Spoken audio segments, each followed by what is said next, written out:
108 বছৰীয়া এগৰাকী মহিলা মই লগ পাইছিলোঁ। তেখেত খুব সম্ভৱ আপুনি ইউটিউবত চালেও পাব। তেখেত খুব সম্ভৱ ৰাছিয়াৰ পৰা আহিছিলে। জাপান ন ঠিকে হয়, জাপানৰ। তেখেত 108 বছৰ। তেখেত আহিছিল জিমনাষ্টিক কৰিবলৈ। আচৰিত যেন লাগেনে? এগৰাকী 108 বছৰীয়া মানুহ জিমনাষ্টিক কৰিবলৈ আহিছে।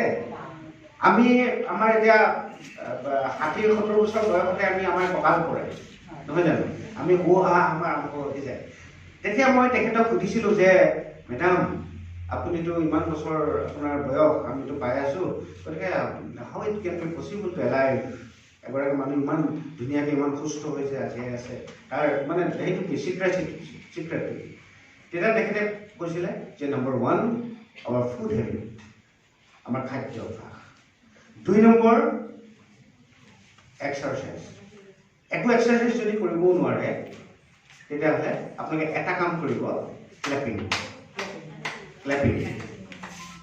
তেতিয়া মই বুজি পাইছিলোঁ যে আজিৰ পৰা প্ৰায় 600 বছৰৰ আগতে মহাপুৰুষ শংকৰদেৱে আমাৰ কিয় মানুহখিনিক মাতি নি আমাক নামঘৰত হাত চাপৰি বজাবলৈ দিছিল, ইয়াৰ যিটো চাইন্স।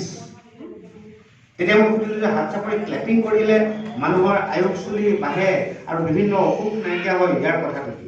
তেতিয়া তেখেতে কৈছিলে যে আমাৰ গোটেই হোল বডিৰ নাৰ্ভ ছিষ্টেমটো আমাৰ হাতত থাকে আৰু ভৰিত থাকে। ইয়াক যদি আমি এক্টিভ কৰি ৰাখিব পাৰোঁ, সদায় ৰাতিপুৱা যদি 5 মিনিটকৈ আপোনালোকে যদি হাত চাপৰি বজায়, কালিলৈ যদি 6 মিনিট, 7 মিনিট, তাৰপৰা 10 মিনিট এনেকৈ যদি বঢ়াই দি থাকিব পাৰে, তেতিয়াহ'লে আপোনালোকৰ দেহৰ বহুত ৰোগ নাইকিয়া হ'ব, কিন্তু একো দৰৱ জাতি নোখোৱাকৈ। গতিকে তাৰ কাৰণে এটা হাত চাপৰি পাব। ক্লান্ত তথাপি মনত মোৰ প্ৰশান্ত সাগৰৰ উৰ্মিমালা শান্ত সাগৰ সংগমত মোৰ মনৰ প্ৰশান্ত সাগৰৰ বক্ষত জোৱাৰৰ নাই আদি অন্ত অজস্ৰ লহৰে নৱ নৱ গতিৰে আনি দিয়া খাওঁ ফুৰন্ত ধ্বংসৰ আঘাতক দিছে আজি সংঘাত সৃষ্টিৰ সেনানী অনন্ত সংঘাতে আনে মোৰ প্ৰশান্ত পাৰৰে প্ৰগতিৰ নতুন দিগন্ত। সংঘাতে আনে প্ৰশান্ত পাৰৰে প্ৰগতিৰ নতুন দিগন্ত। আপোনালোক সকলোৰে জীৱনলৈ আকৌ এটা নতুন বছৰ আহিছে, নতুন দিগন্ত আহক। হৈ ওলালা জিন্দাবাদ মেণ্ডেলা, মেণ্ডেলা জিন্দাবাদ, জিন্দাবাদ মেণ্ডেলা, মেণ্ডেলা জিন্দাবাদ। বৰ্ণ বৈষম্যৰ জীৰ্ণ প্ৰাচীৰ খনি বজ্ৰ হাতুৰিৰে ভাঙিলা, মুক্তি প্ৰিয়াসী লক্ষজনৰ মনৰ দুৱাৰ তুমি খুলিলা। জিন্দাবাদ মেণ্ডেলা, মেণ্ডেলা জিন্দাবাদ, জিন্দাবাদ মেণ্ডেলা, মেণ্ডেলা জিন্দাবাদ।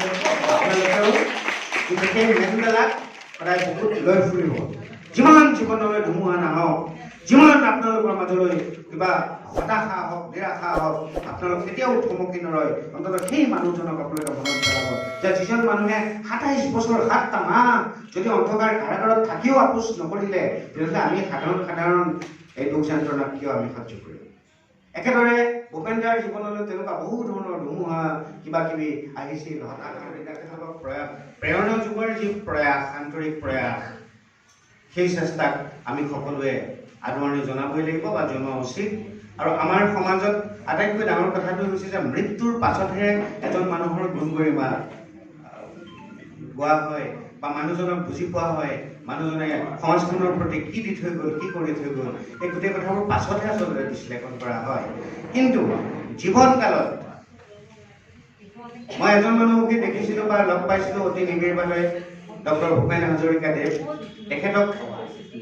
তেখেতকেই মৃত্যুৰ আগে আগে সদৌ অসম ছাত্ৰ সন্থাকে মুক্ত কৰি বিভিন্ন অনুষ্ঠান প্ৰতিষ্ঠানে এক বিশাল যি সম্বৰ্ধনা জ্ঞাপন কৰিছিলে। তাৰ পাছত কিন্তু সেই ভূপেন দাই আমাক, মই ব্যক্তিগতভাৱে আমি লগ পাওঁতেও আমাক কৈছিল যে এই যে প্ৰেৰণা